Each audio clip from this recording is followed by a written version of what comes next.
பெரியார் பிறவாமல் இருந்தால் தந்தை பெரியார் அவர்கள் இன்று சிலையாக இருக்கிறார். தயவுசெய்து கொஞ்சம் எண்ணி பாருங்கள்.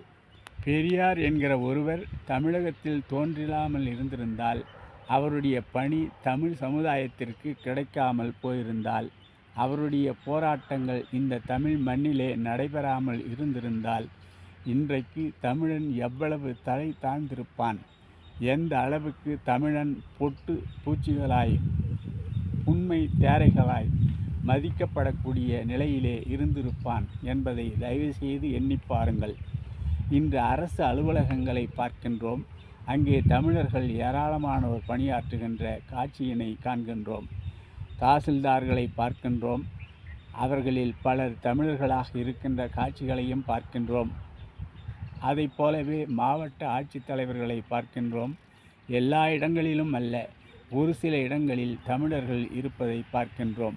இப்படிப்பட்ட வேலைகளுக்கு அந்த காலம் முதல் இந்த காலம் வரை அவர்களைத்தான் தேர்ந்தெடுப்பார்கள்.